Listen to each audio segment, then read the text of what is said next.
Good morning मित्रांनो, शुभ सकाळ सर्वांना.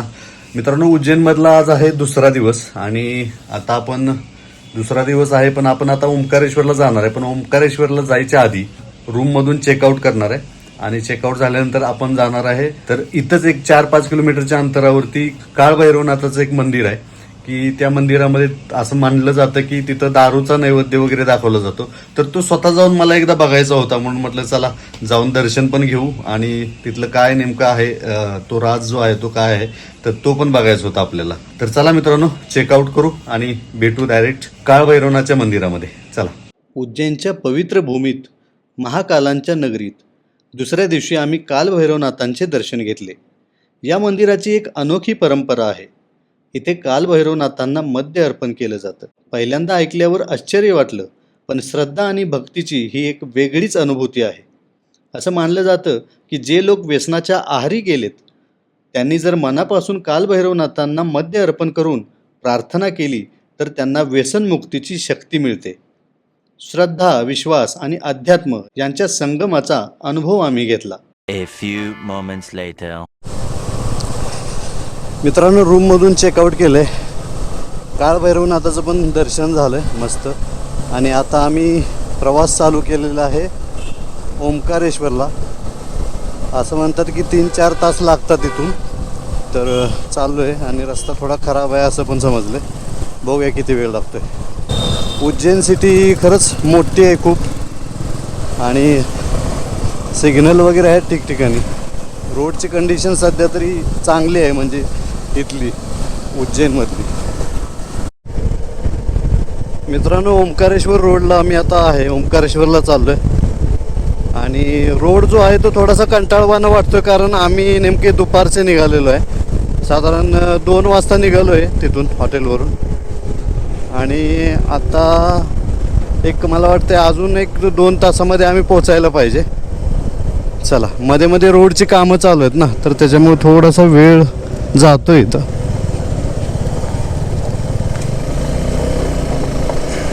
इकडं बघा, एक गर्दी बघा. आता 20 किलोमीटर आली इकडं थोडीशी गर्दी, थोडीशी काय भरपूर गर्दी आहे वाहनांची, ट्रॅफिक आहे.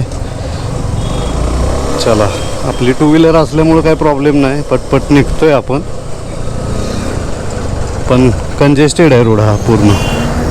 त्यात अशा या गायी पण असतात मध्ये मध्ये.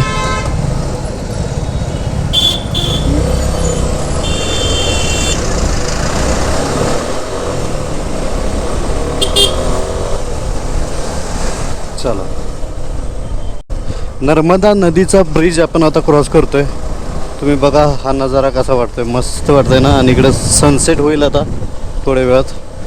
6 वाजत आलेत आणि इकडं तुम्ही बघू शकताय एकदम मस्त काय नजारा.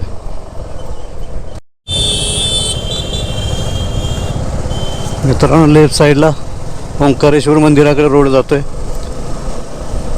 आता फक्त 7 ते 10 किलोमीटर अंतर राहिलं असेल. आता पोचतोय आपण लवकरच.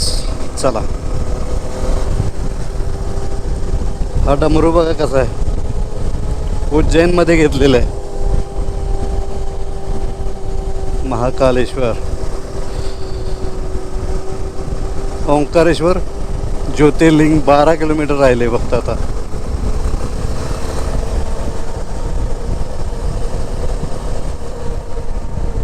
मस्त अनुभव आहे मित्रांनो. राईडमध्ये अजिबात थकवा नाही, म्हणजे असं फ्रस्ट्रेशन झालं नाही अजिबात. थकवा थोडाफार येणार कारण फिजिकल ॲक्टिव्हिटी आपण करतोय. 10-10 तास 12-12 तास गाडीवर बसायचं ते पण जोक नाही. म्हणजे स्टॉप घेत घेत आपण बसलेलो आहे त्याच्यामुळं काय प्रॉब्लेम नाही. ओंकारेश्वर जवळच आलं आता. चला.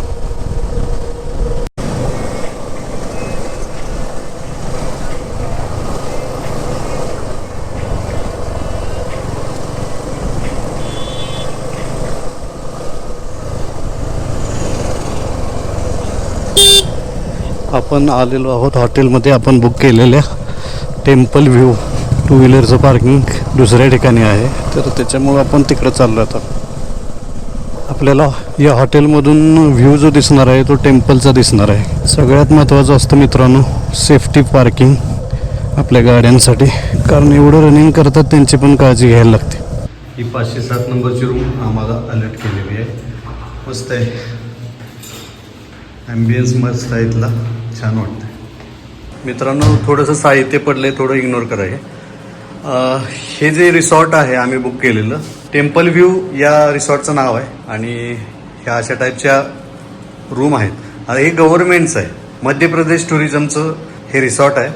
तर अशा पद्धतीची ही रूम आहे आणि इकडं बाल्कनी आहे, मंदिर पण दिसते. तुम्ही बघू शकता, हे बघा नदी, असा काही व्ह्यू आहे इथून. प्रति व्यक्ति 300 रुपये है. अन्य कोई भी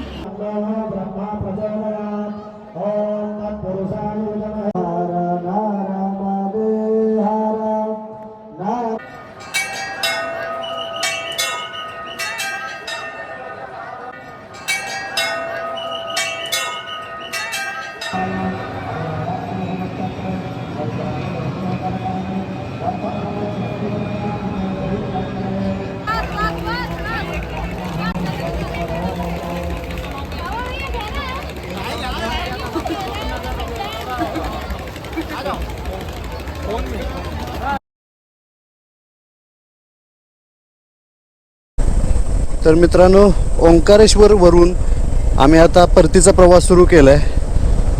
थोडंसं आभाळ येते, ऊन येते, असं चालू आहे. टेम्परेचर जवळजवळ 38 डिग्री सेल्सिअस आता इथलं आहे. 39-40पर्यंत जाण्याची शक्यता आहे इथं.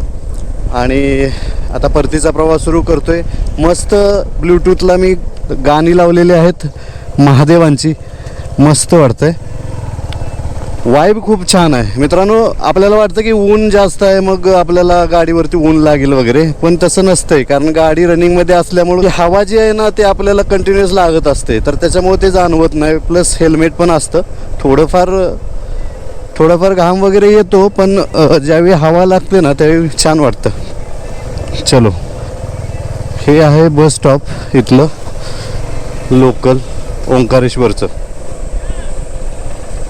थोडंसं क्राऊडेड असतं हे मित्रांनो. हडपसरचा मॅप लावला आहे. आता बघूया एक्झॅक्ट किती आपल्याला वेळ लागतो इथे. आता आपण स्टॉप घेत जाणार आहे, तर त्याच्यामुळं बघूया. गुगल मॅप्सवरती जे दाखवलं आहे 11:56 लागणार आहेत. जर कंटिन्युअस सलग लगातार आम्ही गेलो तर, पण आपण तर थांबत जाणार आहे, त्याच्यामुळे थोडा वेळ लागणार आहे. ठीक आहे, तर आपण पोहोचू 4-5 वाजेपर्यंत पोहोचेल आपण. 567 किलोमीटर आहे हडपसर, आणि तिथून पुढं मला सासवडला पण जायचं आहे. थोडंसं आभाळ आल्यासारखं झालं होतं आणि परत आता ऊन आहे. जबरदस्त उष्णता आहे मित्रांनो. स्वतःला हायड्रेटेड ठेवणं खूप गरजेचं आहे. राईड करत असताना पाणी बरोबर पाहिजे. तहान लागली ना, पाणी पिलंच पाहिजे मित्रांनो. शरीराची जी डिमांड आहे ना, ते जर तुम्ही पूर्ण नाही केली ना, मग तुम्ही 100% तुम्ही आजारी पडणार, एक्झॉस्ट होणार, हे सगळ्या गोष्टी होणार आहेत. चलो मित्रांनो, गाडीचं सध्याचं जे मायलेज दाखवते ते 41.4 दाखवते. 41च्या आसपासच पडलेलं आहे मायलेज, 41-42 वगैरे. सुझुकीचं इंजिन आहे मित्रांनो, रिलायबल आहे. मला पण या गाडीची टेस्ट करायची होती, मला स्वतःला पण टेस्ट करायचं होतं. खूप मस्त वाईब आहे आणि आत्तापर्यंत तरी सध्याची जर्नी जी आहे ती खूप चांगल्या पद्धतीनं कव्हर झालेली आहे आपली. या गाडीवर आता मला खूप कॉन्फिडन्स आला आहे, तर त्याच्यामुळे काय टेन्शन नाही. चलो, रस्त्यांची कामं चालली आहेत मित्रांनो, तर त्याच्यामुळं मध्ये थोडंसं डिले येतो आहे. कदाचित त्याच्यामुळेच 12-13 तास दाखवत आहे. ठीक आहे, आपल्याला त्याच्याहून पण जास्त लागणार आहे, कारण आपण थांबत जाणार आहे. जिथं आपल्याला एकदम टायर्ड वाटेल ना, तिथं आपण थांबणारच साईडला. आता इथं कसं आहे प्रॉब्लेम मित्रांनो, तुम्हाला आता उन्हाळ्यात आपण आलोय म्हणून म्हणजे असं झाडं वगैरे दिसतील, पण आतमध्ये आहेत झाडं बघा तुम्ही. असं रोडच्या साईडची जी झाडं आहेत ते सगळी कापून टाकलेली आहेत. तर त्याच्यामुळं टू व्हीलरवाल्यांना काय प्रॉब्लेम आहे की जर जास्त उष्णता असेल, जास्त आपल्याला त्रास होतोय, लगेच साईडला गाडी झाडाच्या खाली नाही घेऊ शकत आपण. त्यासाठी आपल्याला आत कुठंतरी असं शेतातल्या झाडाच्या तिथं जाऊन बसावं लागेल रिलॅक्समध्ये, आणि ते पण करू शकतो. तो पण ऑप्शन चांगला आहे, पण शेवटी इथलं लोकलचं आपल्याला माहिती नसतं ना जास्त, त्याच्यामुळं आपली लोक एवढा आत कोण जाणार बसायला. चलो, फुल करना है भैया, हमें महाराष्ट्र जाना है ना.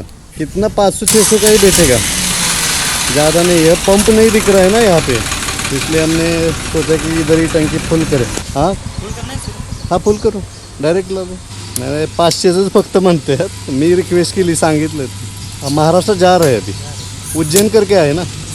कितना हो गया देखा, आपके हिसाब से बेटा ना 500 का करो तो फुल ऐसा, मतलब ऊपर ऊपर डाल दो थोड़ा।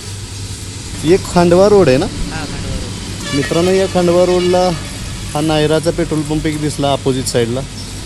अमोलच्या गाडीतलं पेट्रोल संपलंच होतं, ऑलमोस्ट रिझर्व लागली होती। हां हां कर लो मित्रांनो, जस्ट आता पेट्रोल भरून आम्ही पुढं आलो आहे। हा रोड जो आहे ना मित्रांनो, खंडवा रोड, खंडवा बुरहानपूर इकडे हा रोड जातो आहे। या रोडला ना पेट्रोल पंपांची संख्या खूप कमी आहे बरं का। तर त्याच्यामुळे तुम्ही काय करत जा की ज्यावेळी जर तुम्ही ओंकारेश्वरला पेट्रोल पंप दिसलाय ना तुम्हाला, तर तिथंच भरून घ्यायचं, फुल करायची टाकी, टेन्शन नाही घ्यायचं आणि मगच निघायचं। चला, आपण नवीन असतो, आपल्याला माहिती नसतं या रूटवर कुठं काय आहे। आता त्या पेट्रोल पंपावरती ते म्हणत होते की 500 रुपयाचंच पेट्रोल भरा। बसला आपल्या गाडीमध्ये 600च, पण अमोलच्या गाडीमध्ये जवळजवळ 1030 रुपयाचं पेट्रोल बसलं।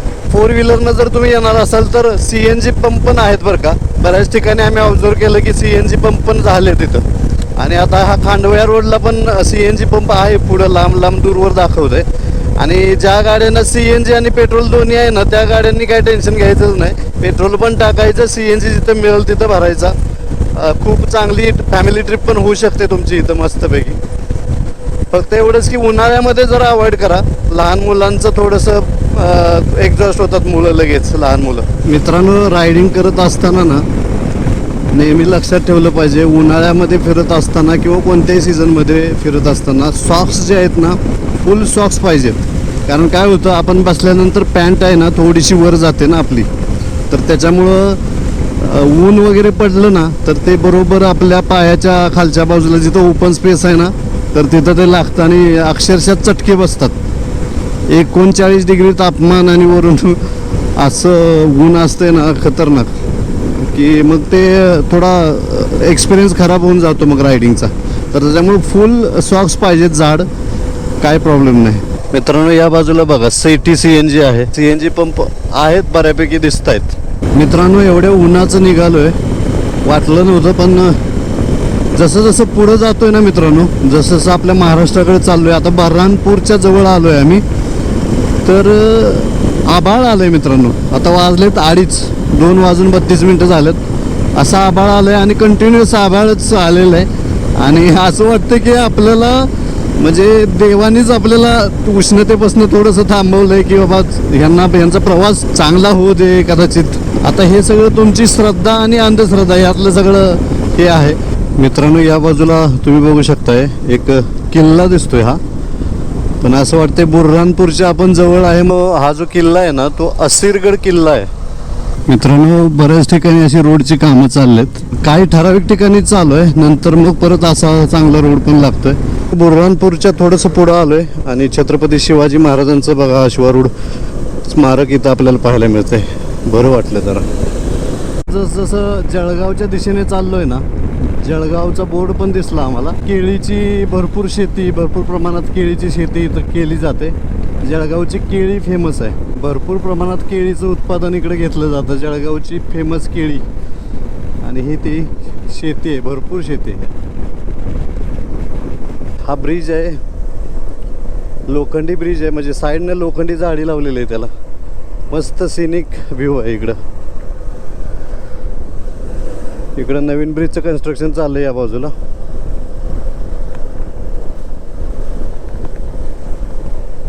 बघा ना व्ह्यू।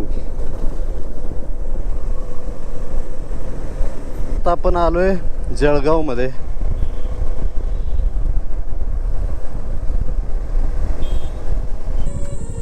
मित्रांनो बघा, हे गँग बघा, गँग सगळं ट्रॅफिक थांबवलं त्यांनी। भगवा बघा, भगवा ध्वज किती मोठा आहे। तर मित्रांनो, फायनली आम्ही जिथून स्टार्टअप केलं होतं, जिथून सुरुवात केली होती आमच्या जर्नीला, उज्जैनच्या आणि ओंकारेश्वरच्या, तर तिथंच आता हडपसरमध्ये येऊन पोचलेलो आहे. तुम्ही बघू शकताय या गाड्या आहेत. अगदी मस्त झाली जर्नी आमची.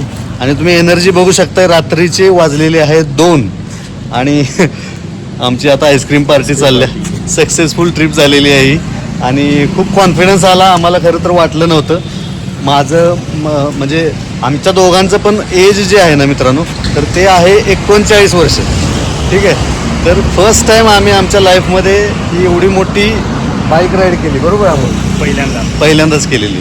तर त्याच्यामुळे खूप आता कॉन्फिडन्स आला आहे. आता बघूया पुढं जे काही होणार आहे ते बघूया. तुमचे शेअर करत राहणारच आहे मी. नेक्स्ट ट्रिप लवकरच. Yes yes. चला बाय. चलो बाय, गुड नाईट.